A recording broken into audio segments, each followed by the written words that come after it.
சில துரோகிகளை மன்னிச்சிடுங்க, கூட வச்சுக்கங்க, சேர்த்துக்கங்க. எனக்கு தெரியாம தான் கேட்கிற, துரோகின்னு தெரிஞ்சதுக்கு அப்புறம் எப்படி மன்னிக்கிறது?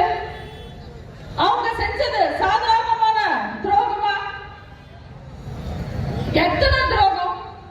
அந்த துரோகிகள் திமுக கூட கை கோர்த்து நம்ம கோவில் மாதிரி நினைச்ச எம்ஜிஆர் மாளிகை, அதிமுக அலுவலகம், நம்ம புரட்சி தலைவியும் புரட்சி தலைவரும் வாழ்ந்த அந்த அலுவலகத்தை ரவுடிங்களை கூட்டிட்டு வந்து கல்லால அடிச்சு நம்ம அம்மாவுக்கு அந்த சேரை உடைச்சு புரட்சி தலைவரோட ரூம் கதவை எட்டி எட்டி உதைச்சு ஃபைல்ல எரிச்சு ஃபைல தூக்கிட்டு போயிட்டாங்க, சூறையாடிட்டாங்க.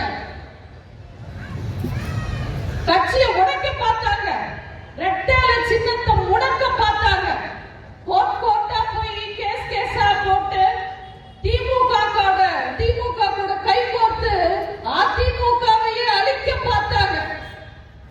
அவங்க என்ன செஞ்சாலும் நம்ம அண்ணன் எடப்பாடியார் அசரவே இல்லை. அவங்க இறங்கி அடிச்சா நம்ம அண்ணன் ஏறி அடிச்சார். சண்டையில தோத்த உடனே சமாதான டிராமா போட்டாங்க.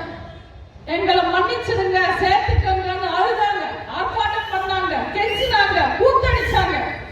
அது எல்லாமே நடிப்பது நம்ம அண்ணன் எடப்பாடியார் அவர்களுக்கு நல்லா தெரியும், எங்க எல்லாருக்கும் நல்லா தெரியும்.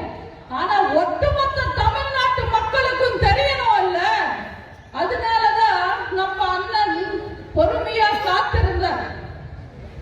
இன்னைக்கு தமிழ்நாட்டு மக்களுக்கு புரிஞ்சிடுச்சு இல்ல? இந்த ஓபிஎஸ், வைத்தியலிங்கம், மனோஜ் பாண்டியன் இவங்க எல்லாரும் திமுக கைகூலிங்க இப்ப அங்கதான் போய் சேர்ந்திருக்காங்க. அவங்க நிறம் இல்ல, உண்மையான நிறம் என்னன்னு தமிழ்நாட்டு மக்களுக்கு புரிஞ்சிடுச்சு இல்ல? இவங்களை ஒருவேளை மன்னிச்சு நம்ம கூட வச்சிருந்தா அவங்க அதிமுக கரவேட்டி கட்டிக்கிட்டு திமுகவுக்கு வேலை பார்த்திருப்பாங்க. எவ்வளவு